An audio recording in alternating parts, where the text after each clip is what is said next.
A todos los niños se les puede, y se les debe, ofrecer charlas terapéuticas con un profesional adulto de confianza, a lo largo de sus años en la escuela. Así que, básicamente, debería ser un objetivo a largo plazo capacitar a todos en la contemplación, la autoobservación y la meditación, desde la primera infancia, cuando nuestros cerebros son especialmente maleables. Si transformamos, no solo el contenido de las mentes de las personas y la naturaleza de nuestras relaciones humanas, sino la estructura básica de cómo funcionan nuestros cerebros, transformaremos la sociedad. ¿Qué buscamos aquí? Integridad. La integridad es una medida de cómo y en qué medida, las diferentes partes de su psique, ya sean pensamientos, creencias, emociones, hábitos, reflejos, suposiciones, percepciones, evaluaciones, intenciones, motivos o identidades, se contradicen y se socavan, y en qué manera se refuerzan y fortalecen mutuamente. La integridad es la medida de cuán bien integrada está su psique. Integridad, completitud, pureza y unidad versus fragmentación, disparidad y separación, Dios contra el diablo. Es el proceso de individuación de Jung, es el llamado de todas las religiones a la unidad. Lo mismo ocurre con nosotros, los seres humanos normales. Con el debido respeto a las tradiciones politeístas, nuestras personalidades funcionan correctamente cuando están unidas bajo los auspicios de un Dios, no cuando sus subpersonalidades divergentes sirven a diferentes principios hambrientos de poder. Puede parecer omnipresente e irrelevante para un lector habitual, pero, ¿sabe lo que también es omnipresente? Los crímenes más terroríficos cometidos contra la humanidad. El mal es banal, como argumentó Hannah Arendt. La mayoría de los actos malvados, a menudo se pueden entender al estudiar procesos, acciones y eventos sorprendentemente banales. Todo comienza con cosas pequeñas. Si vamos a creer en lo que Arendt dice, también deberíamos ver que las fuerzas del bien, de la integridad humana, la solidaridad y la razón, son igualmente banales. La banalidad, si se quiere, del bien. Pero la identidad personal no puede existir por separado sin los demás. Cobra sentido al cultivar la integridad transpersonal, que se basa no solo en lo bien que se integran las diferentes partes de nuestro ser interior, sino en lo bien que nos llevemos unos con otros, y en lo bien que nos llevemos con la sociedad que nos rodea. Nunca tendremos un ambiente armonioso, amable y una sociedad funcional, sin un trabajo interno extenso, realizado por muchos o la mayoría de nosotros, de manera regular. Y aquí es donde las instituciones neomonásticas serían de ayuda. En las principales etapas de tránsito y periodos de crisis de la vida, las personas recibirían apoyo para hacer el duro trabajo que requiere la integración interna. No se trata de trascender el ego de una vez por todas, para todas las personas. No podemos, simplemente, deshacernos del ego y estar realizados haciendo esto. Todas las personas necesitan tener un sentido de sí mismas, y mantener una autoimagen razonablemente positiva para sentirse bien, a medida que avanzan en su vida cotidiana. Pero aquí observamos una correlación especialmente crucial, que posiblemente sirva de instrumental para la supervivencia misma de nuestra civilización. El miedo subyacente por medio a la muerte, en la sociedad, es proporcional a la identificación con el ego, negándose a ir hacia una procesión directa hacia la tumba. La identificación con el ego, es proporcional a nuestra tendencia a identificarnos con ciertas conclusiones morales y políticas, lo que restringe cualquier intento de desafiar estas nociones. Las formas de trabajo interno que nos permiten lidiar con el miedo a la muerte y nos ayudan a desidentificarnos con el ego, como las prácticas serias de meditación, serán, en general, con el transcurrir del tiempo y colectivamente, una ayuda para mantener un discurso más funcional y sensato, en el que las personas busquen más honestamente conocer la verdad. La cuestión no es tener que trascender el ego para que todos podamos ver la verdad. Eso sería una tontería. El punto es que, la sociedad y sus miembros, pueden ser más o menos maduros emocional y existencialmente, más o menos íntegros en identidad, política o en otro tipo de cuestiones. Aun cuando estas cosas se basan a menudo en mentiras, incluso si son engreídas y empapadas de falsedad, siguen siendo los mejores valores de la existencia, lo verdadero, lo bueno y lo bello. Sin embargo, debido a nuestra inmadurez existencial colectiva, perpetuamos una situación en la que no se puede confiar o verificar en los esfuerzos de las personas por estos nobles fines. Ese es el objetivo final de la política existencial, ver que la identificación del ego puede ser revertida, que el miedo a la muerte puede aliviarse en el nivel más profundo. Así, el esfuerzo genuino por lo bueno, lo verdadero y lo bello, se puede desbloquear y desarrollar en nuestras vidas y más allá, para ver que la verdad y el idealismo se pueden buscar con la sabiduría rebelde metamoderna que hemos llamado ingenuidad informada. y muy parecido a los centros nórdicos y alemanes Bildung, una institución neomonástica, que ofrecería su apoyo a la población en general. También debería estar vinculada a actividades como la rehabilitación criminal, la psiquiatría, el trabajo social, los cuidados paliativos. A la educación, donde las oportunidades de apoyo psicológico y existencial no solo deberían ser una estructura de fondo, como lo es hoy en los centros Bildung, sino una característica central y prioritaria de la vida en las escuelas y universidades. Sin mencionar la atención médica en general, la mayoría de los sistemas de salud actuales están empantanados con personas que buscan atención médica, cuando en realidad tienen problemas sociales, emocionales y existenciales, como puede atestiguar cualquier médico general. 4. Política de emancipación. Necesitamos ser parte del todo. Pero también necesitamos aferrarnos a nuestras propias identidades individuales. Gemeinschaft debe ser equilibrado por la emancipación. El metamodernismo es ambas cosas. A medida que aumenta la complejidad de la sociedad. B. También surgen presiones para aumentar el alcance, amplitud, y la densidad de las políticas de gobierno. C. Y esto crea nuevas fuentes de opresión, en la mayor complejidad de la sociedad en general como también las nuevas capas a gobernar.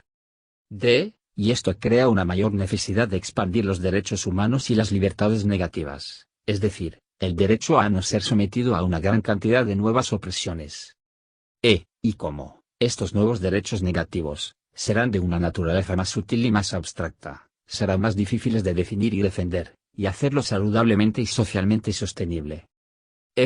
Lo que hace necesario un proceso político continuo, política de emancipación, a través del cual se recopile información, se discuten y prueban, continuamente, los derechos y obligaciones, y se creen nuevas instituciones para defender a las personas contra las nuevas formas de opresión. La idea de políticas de emancipación es crear un marco permanente para el debate y el diálogo continuo en la sociedad sobre la libertad y la opresión. Si surgen nuevas formas de opresión, de cualquier forma, sutil u obvia, debería haber un foro para llevar eso a vista pública y disponer de un marco dentro del cual se puedan debatir e idear nuevas soluciones y respuestas. ¿Qué pasa con la incierta, aunque real, amenaza de los terroristas extremistas islamistas, o el derecho a que nuestro libre albedrío no sea manipulado por tecnócratas e intereses especiales, o el derecho a no ser llevado a situaciones sociales, en las que estemos desbordados o sobrepasados y sentirse completamente confundido y horrorizado como resultado, o el derecho a no ser retenido o impedido sutilmente por las definiciones y reglas de mentes más estrechas predominantes del sistema social, o el derecho a que no llegue a nuestra atención miles de adictivos anuncios comerciales específicos vía aplicaciones para teléfonos móviles digitales. ANCI enumera 4 dimensiones principales de la opresión. A. Estado externo y estructuras de mercado. B. Límites de las interacciones de la vida cotidiana, las formas culturales de opresión. Si tiene unos valores más básicos que la mayoría de las personas de la sociedad, y está presionado por asumir una camisa de 11 varas, que requiere una profundidad interna y una complejidad cognitiva, que simplemente no tiene, esto se siente como una opresión. Intentas ser una buena persona, pero incluso haciendo tu mejor esfuerzo, la gente sigue atacándote y degradándote por ser superficial, retrógrado y malvado, y nunca lo hubieras imaginado. En tales casos, estás siendo culturalmente oprimido. Los memes valor más elevados, también pueden ser oprimidos por los de menor valor, como cuando los nazis persiguieron el arte degenerado, como ellos lo llamaban, o cuando la sociedad clasista de hoy penaliza a las personas que no creen que debamos condenar a muerte a criaturas de 2 años. Los veganos están en contra de la industria ganadera. C. Otras personas, con sus comportamientos, se interponen más directamente en su camino, y idealmente, su libertad debería terminar en donde comienza la mía, pero en la realidad social práctica, las personas y sus vidas siempre están en relaciones sociales estratificadas. Los padres tienen poder sobre sus hijos, grupos familiares grandes tienen más poder que personas solteras, jefes sobre empleados, maestros sobre alumnos, compañeros mandones y manipuladores sobre otros compañeros. Tu libertad no comienza en el límite exterior de la mía, sino en el centro de mi corazón. T. Nuestra propia opresión interna hacia nosotros mismos. La libertad siempre depende de que tengamos las habilidades y facultades suficientes para actuar libremente, y hacer uso de los recursos que tenemos para nuestro beneficio y el de los demás. Por ejemplo, si no puede reconocer qué emociones y motivos más profundos surgen dentro de nosotros mismos, seremos esclavos de motivos que se encuentran más allá de nuestra conciencia, a menudo siendo cosas como la codicia, la envidia, El hambre de poder, una sensación irracional de inseguridad. Esta última categoría nos vincula directamente con la política existencial. Obviamente, hay una conexión intrínseca entre nuestra relación con la existencia y la libertad más profunda de nuestras vidas. 5. Política empírica. Desde una perspectiva informativa, la razón por la cual la democracia funciona, es la misma razón por la que la ciencia funciona. Permite que las ideas y afirmaciones se analicen y verifiquen intersubjetivamente. La dirección del desarrollo, en términos de atractores y utopía relativa, no podría ser más clara. La sociedad metamoderna futura debe ser una sociedad más cercana a la verdad hacia la que vamos, aunque siempre inalcanzable. La ciencia en sí misma no nos dirige a apelar la racionalidad humana como el mejor medio para la transición hacia la sostenibilidad. Dentro de disciplinas como la psicología ambiental y la economía del comportamiento y consumo, cada vez está más claro que el desarrollo emocional y personal evoluciona nuestros valores, hábitos y objetivos en términos de sostenibilidad. En consecuencia, la ciencia misma parece apuntar más allá de la racionalidad, hacia una metarracionalidad, que incluye nuestras emociones, relaciones y narrativas. Una sociedad científica no solo cambiaría nuestras mentes, sino también nuestros corazones. Estamos muy lejos de una sociedad verdaderamente científica. Somos medievales. Siempre en la Edad Media, como dije anteriormente. O, más bien, metadievales, porque una cosa nos diferencia de los medievales, al menos nos estamos dando cuenta de nuestra situación de perpetua purgar. Anzi también nos ofrece los 10 principios de lo que esta especie de ministerio de la verdad haría. 1. Evaluar, encuestar, calificar y publicitar el grado de evidencia basada en la práctica en todas las áreas del trabajo del sector público y servicio cívico. 2. Apuntar a mejorar la calidad, relevancia y fiabilidad de la ciencia, en todas las ramas. 3. Cultivar y desarrollar la metadiscusión crítica sobre la ciencia y su papel en la sociedad. Debemos asegurarnos de que, la ciencia en su conjunto, y nuestra política científica, sean criticadas adecuadamente desde tantos ángulos sistémicos como sea posible. 4. Aumentar el número de intercomunicación y contactos en red de intercambios entre los diversos campos científicos, interdisciplinariedad. 5. Aumentar la capacidad promedio para el pensamiento crítico y el razonamiento lógico en la población general. 6. Crear institutos de verificación cruzada de medios de comunicación. 7. Apoyar una estructura política de desarrollo conjunto. Necesitamos que nuestra cultura política y debate adopten formas más civiles y respetuosas. 8. Apoyar el desarrollo de la cultura del pueblo en una dirección empíricamente correcta, teniendo en cuenta que las artes siempre deben permanecer libres. También debe tenerse en cuenta que las películas de gran éxito y los medios más populares juegan un papel crucial en la formación de la comprensión de la realidad por parte de las personas. Se deben hacer esfuerzos para hacer proliferar o fomentar historias más objetivamente correctas. 9. Fomentar el desarrollo, la precisión, integridad y riqueza del lenguaje cotidiano. 10. Apoyar o fomentar la seguridad ontológica de la población. Seguridad ontológica es un término acuñado por el sociólogo Anthony Giddens, y generalmente se refiere al sentido de orden y continuidad con respecto a la experiencia de cada individuo. Nuestro compromiso con la verdad, y nuestra capacidad de desafiar incluso nuestras propias opiniones y concepciones, depende de cuán seguros nos sentimos fundamentalmente en nuestro universo. Al fortalecer este sentido de seguridad, servimos a la verdad en la sociedad en su nivel más esencial. Lo que nos remite de nuevo a la política existencial. En la sociedad metamoderna, la verdad es Dios, dijo Gandhi.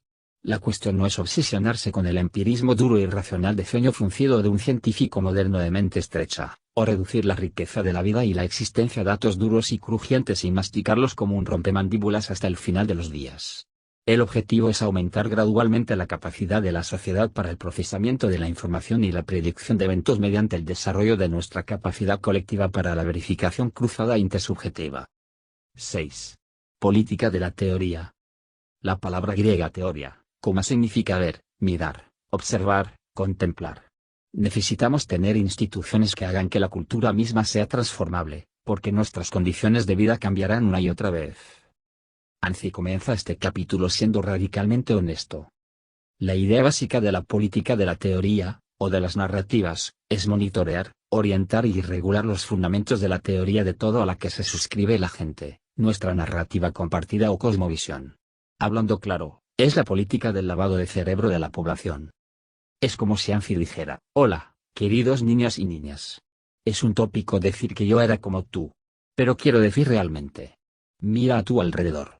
Estoy sentado a tu lado, ese chico que menos notas, a veces le sonríes pero es demasiado tímido para responder. Ese soy yo. Hola. Estoy aquí para enseñarte una o dos lecciones sobre cómo funciona el mundo. Para lavarte el cerebro, contagiarte con cierto tipo de ideología y filosofía. Porque eso es lo que realmente necesitas para vivir una vida feliz, tener familia, tener hijos, ver sueños realizados. Todas las sociedades, más o menos, lavan el cerebro de sus ciudadanos, con una determinada narrativa, o un conjunto de historias contrapuestas, sobre la realidad, la sociedad, la humanidad y la vida. Todos estamos socializados en una determinada identidad, ideología y ontología, ideas sobre nuestro yo y nuestro lugar en el universo, sobre lo que está bien y lo que está mal, y sobre lo que es realmente real. La concepción moderna de un desarrollo histórico hacia niveles superiores de autonomía y libertad individual de pensamiento, solían decir de la gente que creyera en Jesús, pero ahora somos libres de creer en lo que queramos, es manifiestamente errónea. El proyecto moderno y su meta de lograr la libertad, está apuntalada por un crecimiento correspondiente de mecanismos íntimos de control, mecanismos a través de los cuales las mentes, los cuerpos y los comportamientos, se controlan y coordinan, en un grado sin precedentes. El más obvio de estos mecanismos es la escolarización. Entonces, la pregunta, no es, ¿debería haber un lavado de cerebro masivo y extenso a millones de personas? Pues ya lo hacemos, y probablemente debemos hacerlo. La sociedad moderna depende de un sistema educativo, y todas las sociedades dependen de narrativas compartidas y una coordinación intrincada de perspectivas personales y sus cauces de acción. Más bien, la pregunta es, ¿debería esta teoría de todo subyacente ser sometida a un escrutinio continuo, explícito y democrático, o debería permanecer fuera de nuestro alcance en términos de gobierno democrático? La sociedad moderna y su proyecto de iluminación y progreso, utiliza la ciencia y el crecimiento económico para remodelar la naturaleza, de acuerdo con las proyecciones internas de la mente humana, pero no ve su propia cultura y su visión fundamental del mundo como sujetos a ser cambiados. No reconoce que nuestro conocimiento del mundo no solo evoluciona, sino que también lo hace nuestra perspectiva del conocimiento del mundo. La crítica posmoderna del mundo moderno reveló que los patrones subyacentes de pensamiento e ideas que gobiernan la vida de las personas pueden ser cuestionados, analizados, deconstruidos, descubiertos. Eso condujo a los intelectuales a cuestionar la universalidad del proyecto moderno en su totalidad.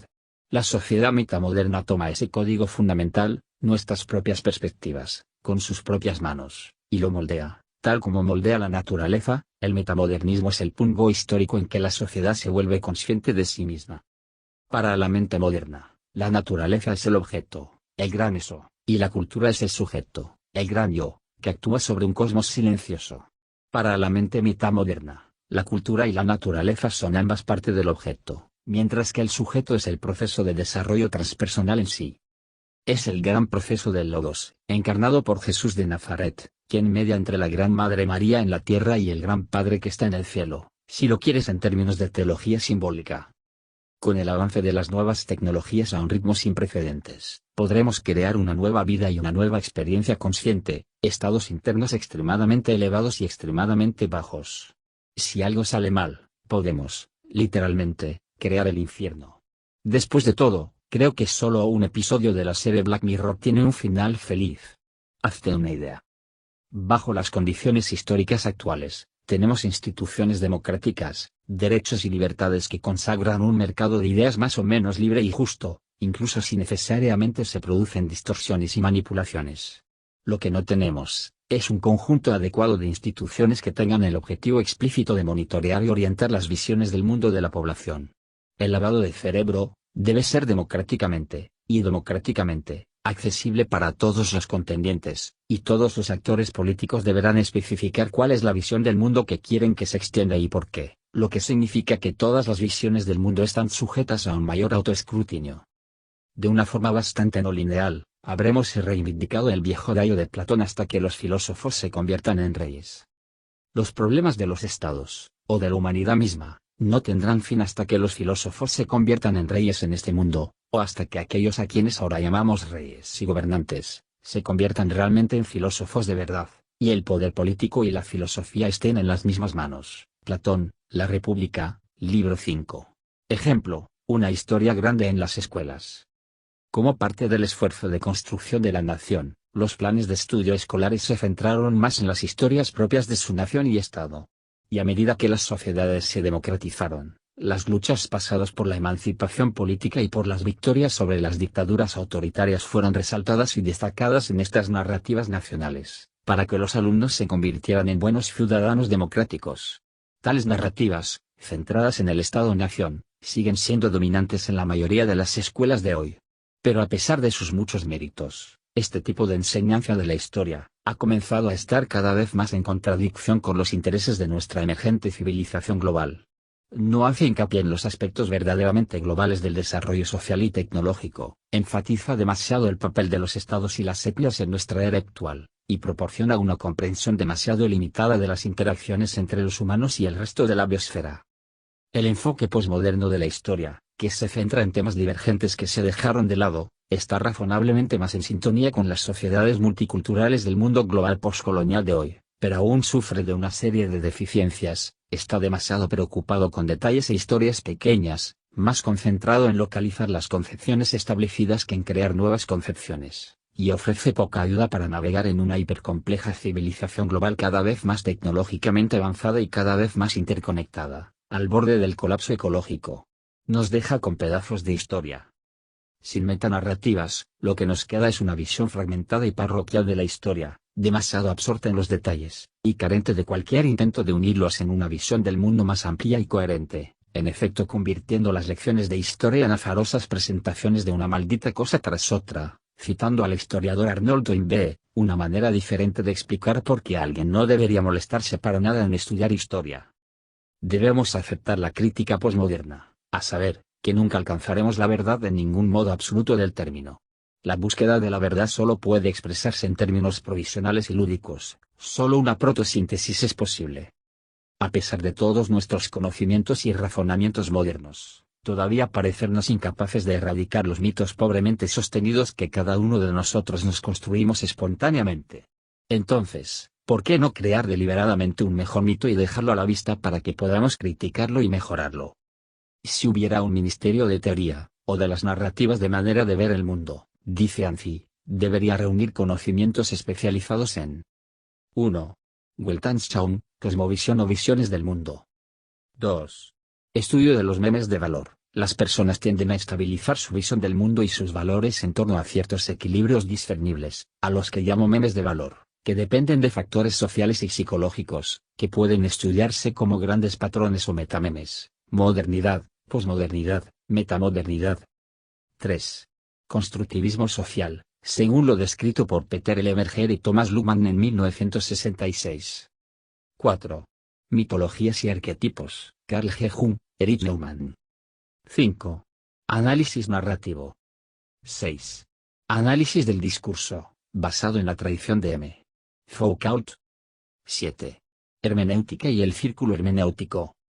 8. Etnometodología, creada por Harold Garfinkel. 9. Imaginarios sociales, un concepto acuñado por el filósofo canadiense Charles Taylor. 10. Estudios sobre valores culturales, como la World Values Survey, encuesta mundial de valores, o los estudios de Ofstede sobre la cultura organizacional en diferentes países. Ya existen muchos métodos útiles para estudiar las teorías de la realidad que prevalecen en la sociedad. Solo necesitamos comenzar a hacerlo escaladamente, de manera más coordinada y vincularlo con el mundo de la política y el gobierno democrático.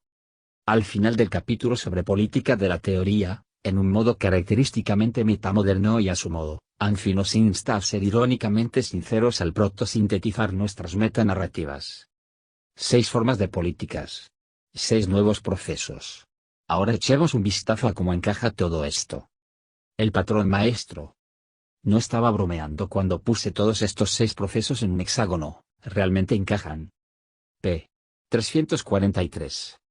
Cuando sigas adelante, introduciéndote en el metamodernismo político, algunos intentarán que te sientas culpable de los errores de cualquiera de esos micromovimientos que suceden en ti. No dejes que te distraigan.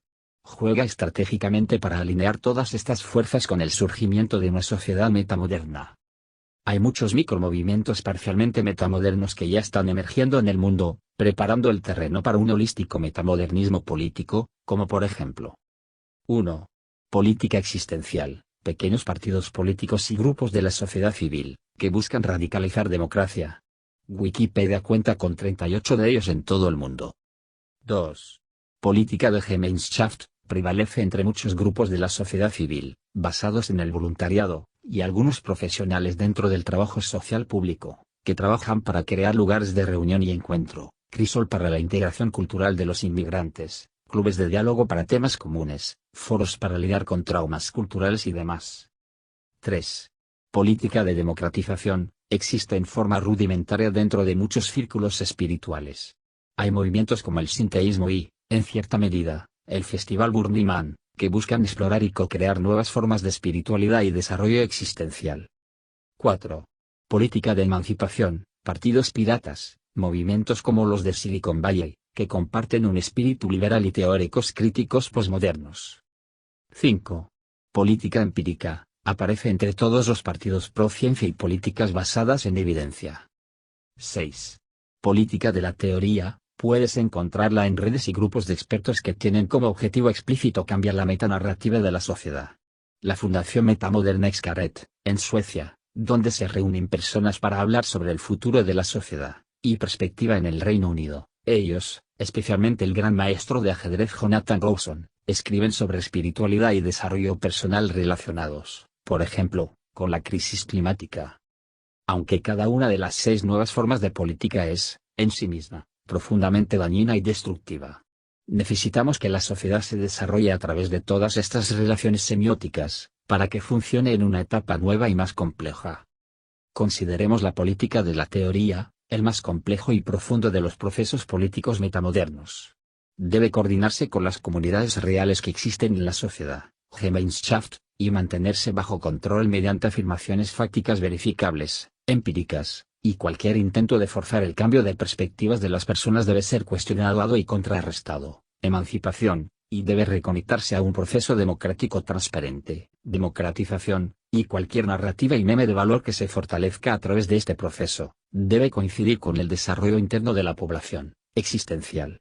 Es decir, necesita de los otros 5 procesos en funcionamiento para que emerja de una manera funcional y saludable. Estas son 6 fuerzas diferentes que, en gran medida, operan una contra la otra.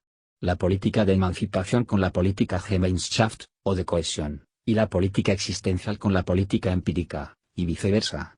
El patrón maestro no viene a hacerse realidad a través de un plan armonizador totalizador, sino a través de una serie de procesos que pugnan unos contra otros, refinándose, desafiándose y derrotándose entre ellos. 1.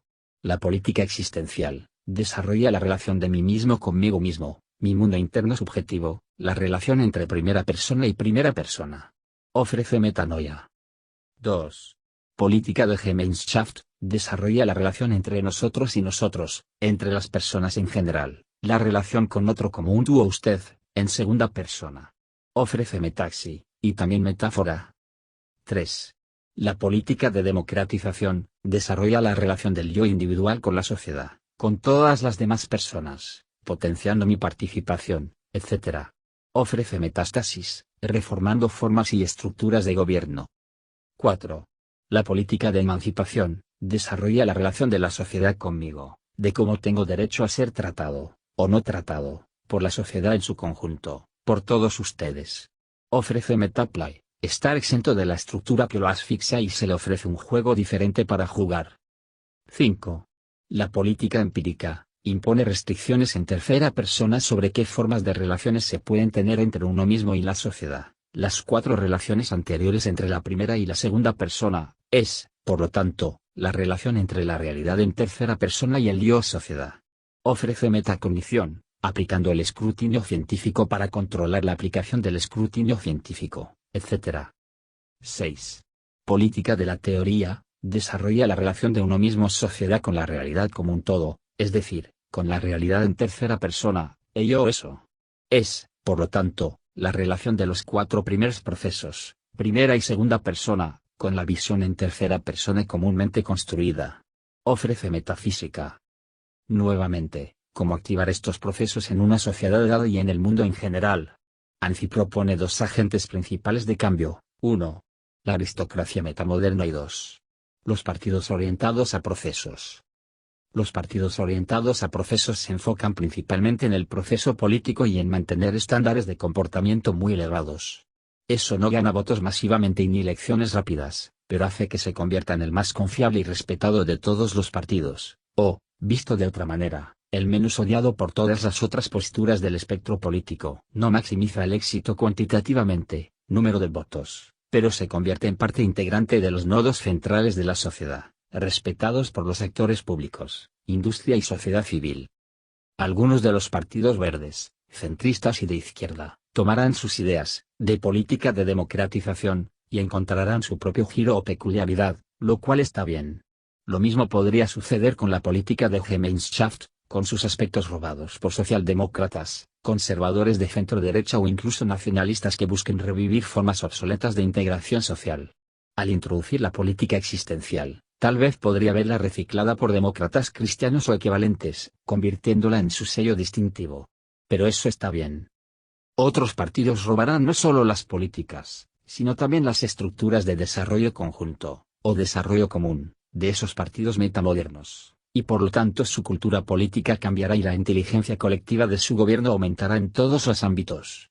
He aquí un atractor, un grupo de procesos interrelacionados, que potencialmente se refuerzan y resuenan entre sí, de una manera nueva, diferente a la sociedad moderna.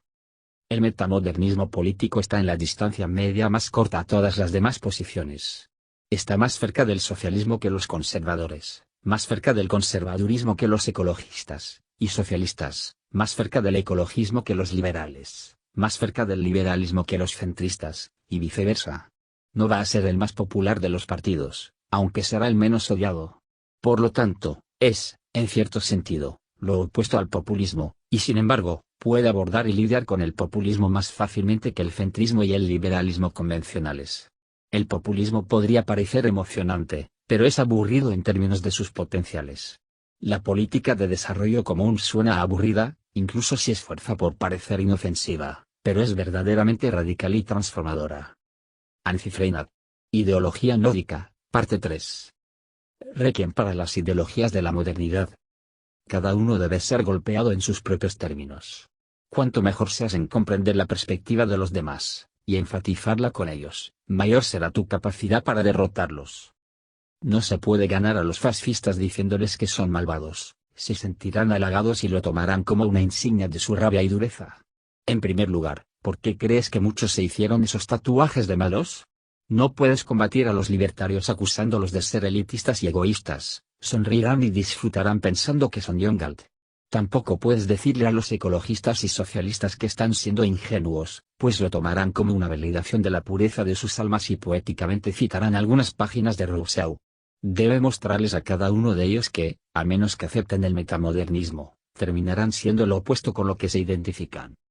Matas a los fascistas al revelar su debilidad interna, como lo han hecho los intelectuales a partir de la Segunda Guerra Mundial. Destruyes a los socialistas al mostrarles que no son realmente equitativos, y desalientas al liberalismo al demostrar que es autoritario. Y no lo haces por medio de algún tipo de artimaña mental. No, sino que requiere de un verdadero trabajo intelectual. Debes mostrar a los seguidores de cada una de las ideologías modernas, que si aceptan la premisa y alcanzar la meta A, también deben aceptar la conclusión B. En este caso, esa conclusión B es el metamodernismo político. Si quieres ser un buen socialista, debes aceptar que una sociedad que escucha es mucho más igualitaria que cualquier cosa que Marx o Lenin hubieran imaginado. Mire, todos hemos vislumbrado, al menos por algún tiempo, que todas estas posiciones del todo espectro de ideologías modernas y posmodernas, son insuficientes y parciales en muchos aspectos importantes. Aunque tuvimos que jurarles lealtad, porque en los procesos políticos formales esos eran los cauces del poder, las palancas dialécticas para traer el cambio que considerábamos necesario. Pero nos faltaba el marco general para, realmente, mantener todas estas fuerzas en equilibrio, como escucharlas una a una en momentos de necesidad. El metamodernismo ofrece esta estructura general, que ayuda a ver el bosque más allá de los árboles, teniendo en cuenta la imagen general, mientras, de vez en cuando, utiliza métodos de ideologías particulares. ser capaz de utilizar herramientas de marcos opuestos, sin estar obligado a rendir tributo a la lógica interna de ninguno de ellos. De este modo, el metamodernismo es, precisamente, una metaideología, pues permite caminar libre dentro de los confines de ideologías aparentemente contrapuestas, sin perder de vista la metanarrativa más amplia. Si quieres ser un libertario, amante de la libertad, debes aceptar que la ideología metamoderna tiene muchas más posibilidades de libertad humana que lo que el estado mínimo imaginado por Nozick, o la tierra de John Galt de Ayn Rand podrían ofrecer. Y si quieres ser un machote duro, nada es más potente y enérgico que ser un metamodernista acérrimo. Y, ¿cómo puede ser de otra manera, si vemos muy claramente que todas estas ideologías modernas, y posmodernas, están al acecho una de otras, si todas son meras reacciones entre sí? La lógica de cómo operan está programada para generar conflictos y regresiones infinitamente. No pueden ver más allá de sus ideologías, porque perderían de vista a sus enemigos. El metamodernismo puede ver más allá de sus ideologías, porque no está obsesionado con esta dialéctica de rivalidades binarias. El metamodernismo, simplemente, no tiene alergias intelectuales que sofocan a todas las otras ideologías. Está por encima de estas peleas. Más equitativo que el socialismo. El objetivo fundamental de todas las vertientes auténticas del socialismo, es lograr la propiedad compartida, y distribuida equitativamente, de los medios de producción. Pero este estado de cosas no es el objetivo en sí mismo, sino que es simplemente un medio para lograr un objetivo socialista superior, una sociedad sin clases que sea justa, equitativa y en la que todos tengan lo que necesitan para una existencia segura y digna. El objetivo es promulgar políticas de solidaridad, para crear una sociedad que sea equitativa, cuyas estructuras hagan posible una solidaridad amplia y profunda entre todas las personas, lo que a su vez emancipa el alma humana. El objetivo socialista es una sociedad equitativa, no solo en términos de oportunidad, sino también de resultado. Debido a que gran parte de la sociedad está siempre, y para siempre, ligada a las relaciones sociales existentes entre las personas, es inevitable, también, tratar de equilibrar los resultados en términos de ingresos y riqueza. De lo contrario, los privilegios tienden a acumularse con el tiempo, dinastías familiares ricas, clases económicas, cárteles y monopolios, corporaciones que huyen de la responsabilidad social y evaden impuestos, etc. Entonces, si no te importara el resultado, también terminarías reproduciendo la desigualdad de oportunidades. Y solo si las personas son razonablemente iguales, pueden resistir la explotación, y solo si se resisten a ser explotadas, pueden ser libres y completamente humanas. Y justo ahí está el punto de inflexión, el punto donde entramos a matar, mi querido compañero. Si tiene el objetivo de crear una sociedad justa e igualitaria, también debe apoyar la igualdad de resultados en cierta medida. ¿Se puede obtener la equidad de resultados, sin desarrollar políticas de Gemeinschaft, compañerismo? No, imposible, porque quedarán tantas desigualdades sociales, emocionales, incluso fisiológicas, que éstas reproducirán nuevas formas de desigualdad. E incluso si todos juntos fuéramos dueños de los medios de producción y los administráramos democráticamente, este proceso siempre estaría limitado por cualquier forma que tomara la democracia. Si el modo de gobierno no es, en sí mismo, un proceso de desarrollo creciente y autocrítico, siempre estará bloqueado en las relaciones de poder inherentes a ese sistema en particular. Entonces, sin la política de democratización constante, no se puede tener socialismo en ningún sentido realista.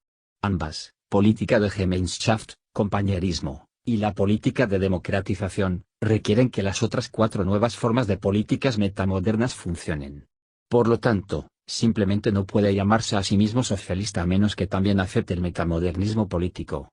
Dicho de otra manera, la ideología metamoderna es más igualitaria que el socialismo. Más liberal que el liberalismo. El objetivo fundamental del liberalismo, es maximizar la libertad del individuo. Y ya es bastante difícil, para cada uno de nosotros, descubrir cómo debemos llevar nuestras vidas y qué es bueno para nosotros y nuestros hijos, por no hablar de resolver qué podría ser bueno para los demás. Por lo tanto, no es prudente poner demasiado de tu vida en mis manos y viceversa. Existe, en gran medida, una compensación entre cuánto debe ser decidido políticamente y cuánto puede decidir cada uno de nosotros. Por ejemplo, si tiene impuestos elevados, el sistema político controla una gran parte de la actividad humana, y con impuestos más bajos, más de ese poder de decisión cae en manos de los individuos.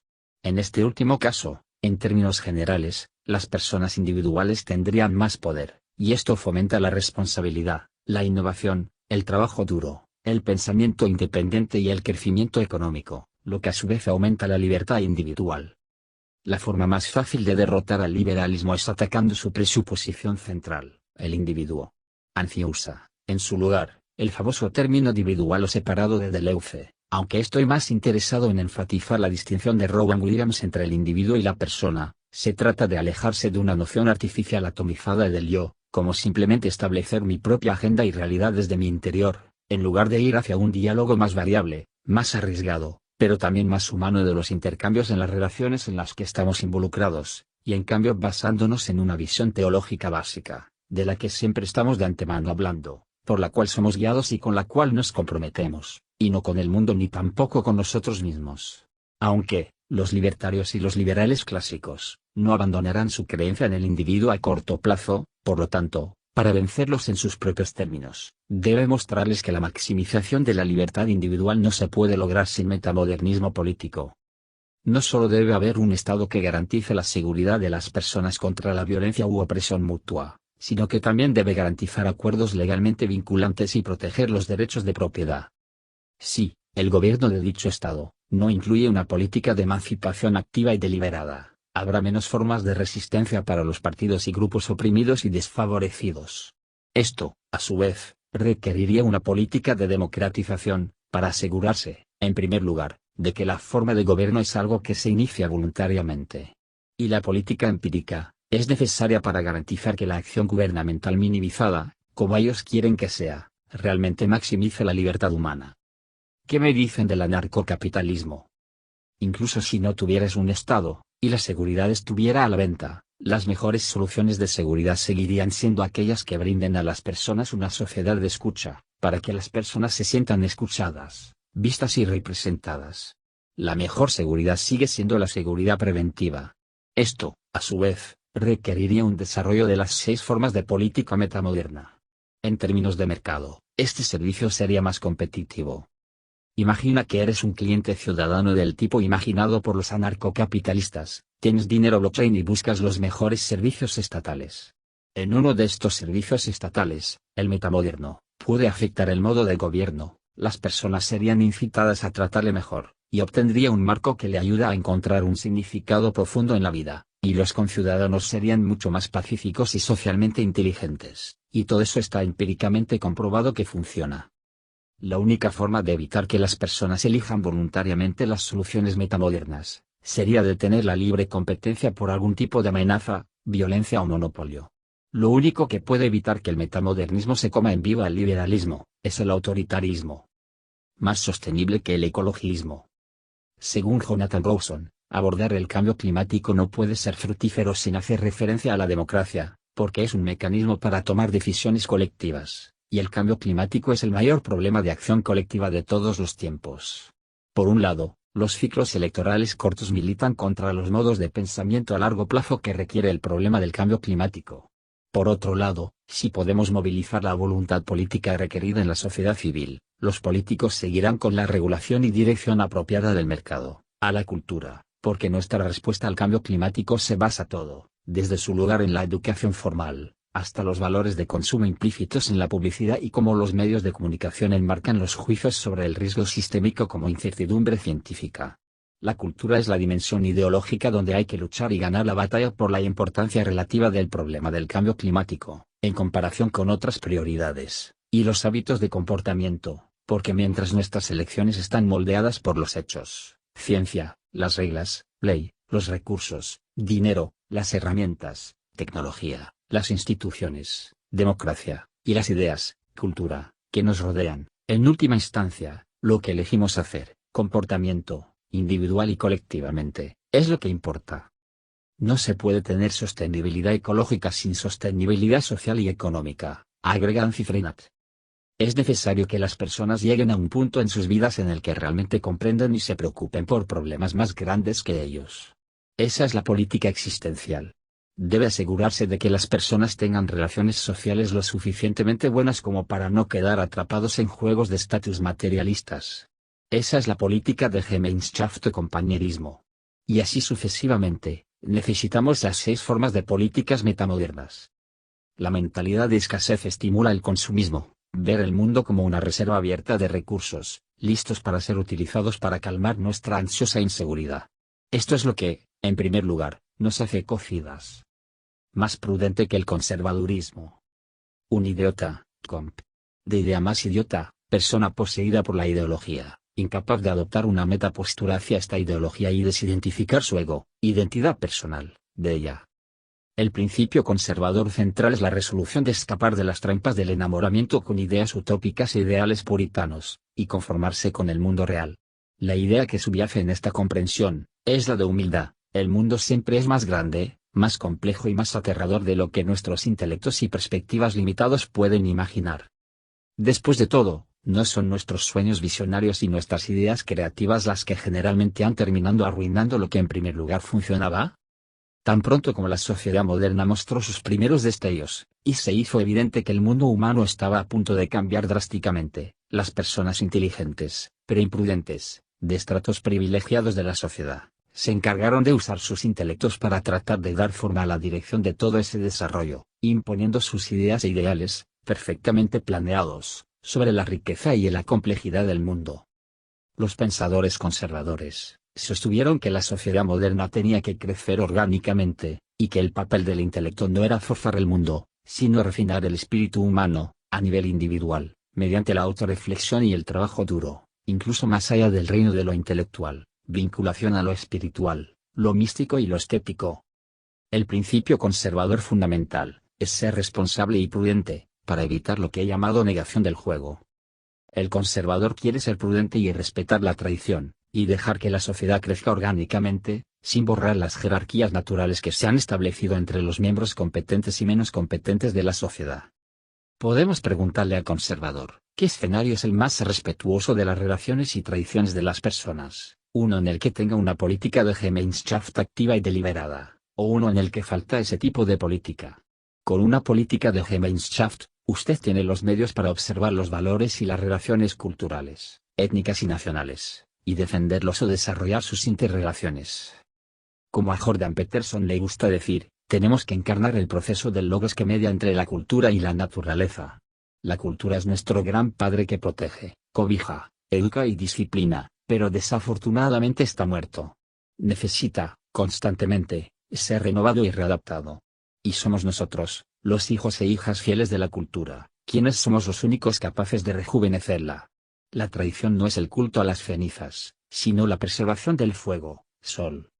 Y si quieres ser prudente, y respetar las narrativas y tradiciones que han aparecido a lo largo de la historia, ¿qué alternativa trata tales narrativas populares con el mayor cuidado y respeto? Una que tenga una política de la teoría para ver, continuamente, si la cultura se ha descarrilado y se ha vuelto destructiva, o una que no tiene ese mecanismo. Tener una política de la teoría es, junto con la política empírica, como adquirir un seguro.